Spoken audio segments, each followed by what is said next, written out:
Sa Japan, maraming ordinaryong workers ang tahimik na nag-iipon ng future nila. Hindi dahil mataas ang sahod nila, kundi dahil marunong silang gamitin ang isang system na tinatawag na NISA.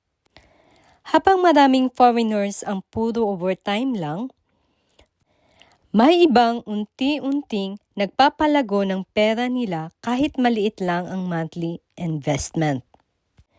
Pero ano nga ba talaga ang NISA?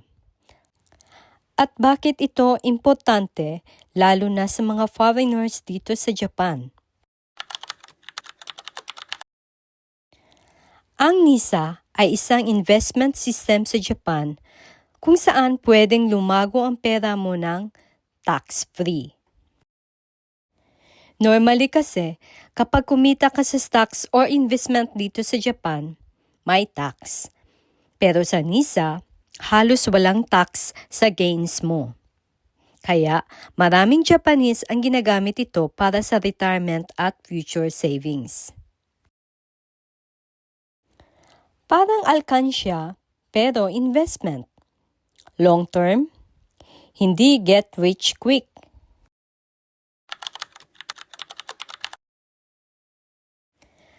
Maraming foreigners sa Japan ang sobrang sipag.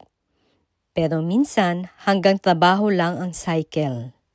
Work, bills, padala, repeat. Kaya pagdating ng panahon, pagod na katawan pero walang naipundar. Dito nagiging importante ang NISA.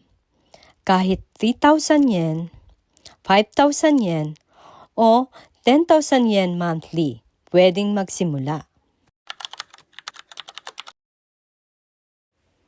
Pero hindi magic ang NISA.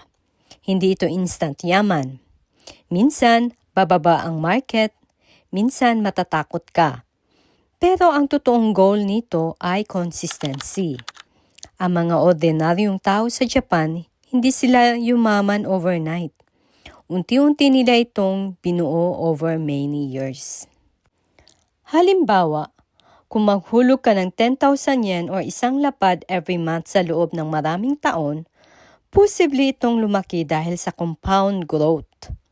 Kaya maraming Japanese, kahit tahimik lang, may investment pala sila habang normal lang ang pamumuhay. Hindi mo kailangan maging mayaman para magsimula. Ang importante, matuto.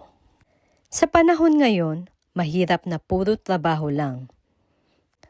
Kaya habang nandito tayo sa Japan, baka magandang pagkakataon ito para hindi lang tayo mag-survive, kundi maghanda rin para sa future. Sa Japan, maraming bagay ang tahimik. At minsan, pati pagyaman, tahimik lang din. Kung nakarelate ka sa video na ito, suportahan mo ang channel sa pag-like at subscribe.